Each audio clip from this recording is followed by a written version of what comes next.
அஸ்ஸலாம் அலைக்கும். Welcome to FM சமையல். இன்றைக்கி புளி இல்லாத மீன் குழம்பு செய்ய போகிறேன். அட்டகாசமாக இருக்குங்க டேஸ்ட்டு. இதே மாதிரி செய்து பாருங்கள், சூப்பராக இருக்கும். எங்கள் ஊர் பக்கம்லாம் இந்த குழம்பு செய்வாங்க, புளி இல்லாத மீன் குழம்பு.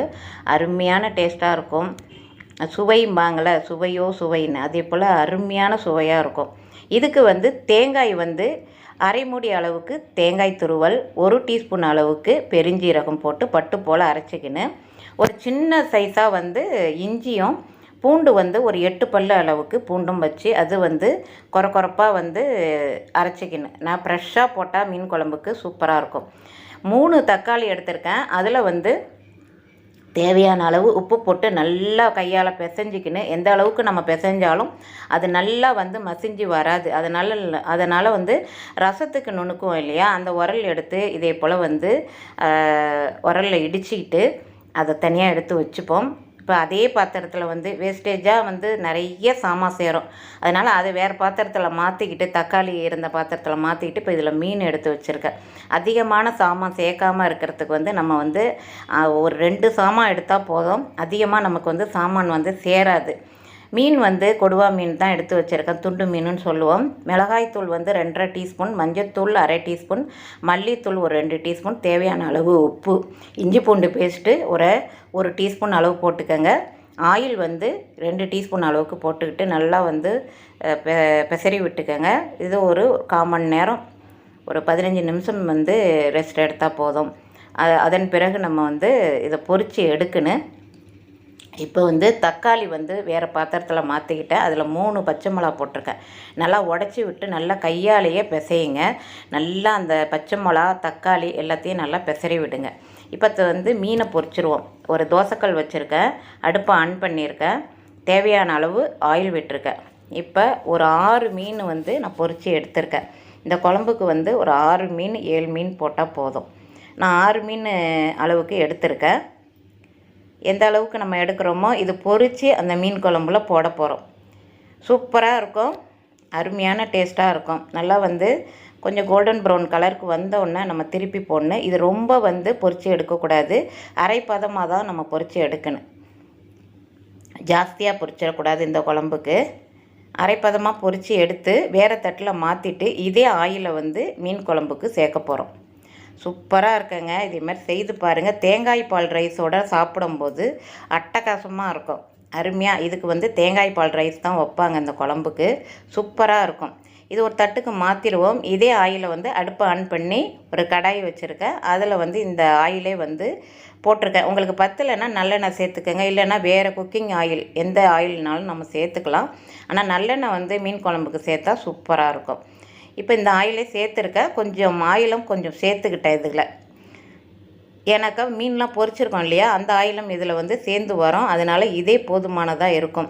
இதில் கருவேப்பிலை, கொஞ்சமாக மல்லி காம்பு போட்டிருக்கேன்.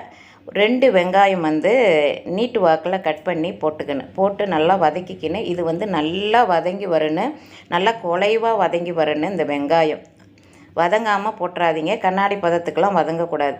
இப்போ தக்காளி பிசைஞ்சு வச்சுருக்கோம் இல்லையா, அந்த கையாலேயே பிசைஞ்சு வச்சுருக்கோம் இல்லையா, அதை இருத்துட்டு அந்த தக்காளியோட தோல் பகுதியை நல்லா இருத்திட்டு புழிஞ்சிட்டு அந்த வெங்காயத்தோடையே போட்டுட்டு நல்லா வதக்கி விடுங்க. ஏன்னா சீக்கிரத்தில் அந்த வெங்காயம் அந்த தக்காளி வதங்கி வந்துடும்.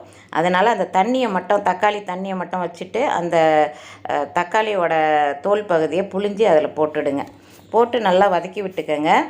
இதுக்கு தேவையான மசாலா அதிகமாக தேவைப்படாது. 2 டீஸ்பூன் அளவுக்கு மல்லித்தூள், அரை டீஸ்பூன் அளவுக்கு மஞ்சத்தூள், மிளகாய்த்தூள் 2 டீஸ்பூன் அளவுக்கு போட்டுக்கோங்க. காரத்துக்கு தகுந்த மாதிரி போட்டுங்க. என்னோடய மிளகாய்த்தூள் காரம் இருக்காது.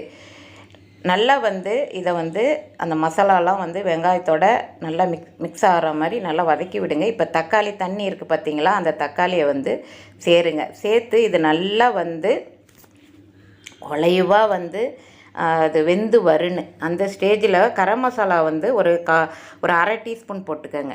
முன்னாடியே போட்டுக்கலாம், நான் இப்போ தான் போடுறேன். இப்போ மூடி போட்டு மூடிடுங்க. மூடிட்டு நல்லா இது குலைவாக வெந்து வருன்னு. அந்த ஸ்டேஜில் தேங்காய் விழுதெல்லாம் இப்போ சேர்க்க போகிறோம். நல்லா குலைவாக வெந்து வருன்னு அந்த வெங்காயம் தக்காளிலாம் வெந்து வந்துருச்சு. வெங்காயம் தான் கொஞ்சம் வேகுன்னு நல்லா குலைவாக வெந்து வந்தோடனே நம்ம வந்து தேங்காய் வந்து அரைச்சி வச்சுருக்கோம் இல்லையா, தேங்காய் பெருஞ்சீரகம்லாம், அந்த விழுதை வந்து இதில் சேர்க்க போகிறோம். சேர்த்துட்டு இதுக்கு தேவையானவை தண்ணி வந்து ஒரு 1.5 கப்பு அளவுக்கு சேர்த்துக்கங்க. ஏன்னா இது தண்ணியாக இருக்கக்கூடாது, கொஞ்சம் திக்னஸ் இருக்கணும். அப்போ தான் இந்த குழம்பு வந்து சூப்பராக இருக்கும். ரொம்ப தண்ணியாக ஆக்கிட்டாதீங்க, இந்த அளவுக்கு இருந்தால் போதும். நான் 1.5 கப்பு அளவுக்கு அந்த மிக்ஸி ஜார்லேயும் மிக்ஸ் பண்ணிக்கிட்டேன். மூடி போட்டு மூடிடுங்க. கொதி வந்தோடனே இப்போ மீனை எடுத்து போட போகிறோம். அந்த பொரித்து வச்சுருக்கோம் இல்லையா, அந்த மீனை வந்து இதில் போட போகிறோம். அருமையான டேஸ்ட்டுங்க, நல்லா மணமாக இருக்குது, சூப்பராக இருக்குது. நல்லா கலக்கி விட்டுட்டு மீனை எடுத்து நம்ம போட்டுடுவோம். மீனை போட்டுட்டு நம்ம வந்து வெங்காயத்தை வந்து கொஞ்சம் கொரப்பாக கூட அரைச்சிக்கலாம். அதனால் வந்து ஏன்னா வெந்து வந்துடும் சீக்கிரத்தில் குயிக்காக. அதனால் வந்து ஏன்னா வெங்காயமாகவே உங்களுக்கு வதங்கலைன்னா வெங்காயமாகவே இருக்கும். அதனால தான் வந்து கொஞ்சம் கொரப்பாக அரைச்சிக்கிட்டேன் நான். அதனால் குழம்பு செய்யும்போது நான் கொஞ்சம் கொரப்பாக அரைச்சிடும், கொஞ்சம் வதங்கி வந்துடும். இதுக்கு சின்ன வெங்காயம் சேர்த்தாலும் சூப்பராக இருக்கும் டேஸ்ட்டு. அந்த எண்ணெயும் இதில் சேர்த்துக்கிட்டேன். இதுக்கு வந்து கொஞ்சம் மல்லியும் கருவேப்பிலையும் கண்டிப்பாக போடணும். புதினா சேர்க்கக்கூடாது, மல்லி கருவேப்பிலை கண்டிப்பாக போடணும். இது மீனை போட்டாச்சு, நல்லா கொதி வந்துருச்சு. அருமையான மீன், புளி இல்லாத மீன் குழம்பு அருமையாக அட்டகாசமாக ரெடி ஆகிட்டாங்க. நீங்களும் செய்து பார்த்துட்டு உங்களோட கருத்துக்களை சொல்லுங்கள். சூப்பராக இருக்குங்க. சப்ஸ்கிரைப் பண்ணாதவங்க சப்ஸ்கிரைப் பண்ணுங்கள், லைக் பண்ணாதவங்க லைக் பண்ணுங்கள், உங்கள் ஃபேமிலி அண்ட் ஃப்ரெண்ட்ஸுக்கு ஷேர் பண்ணி விட்டுடுங்க. அடுத்த சூப்பரான ரெசிபியுடன் உங்களை சந்திக்கிறேன். தேங்க்யூ ஃபார் வாட்சிங். பபாய்.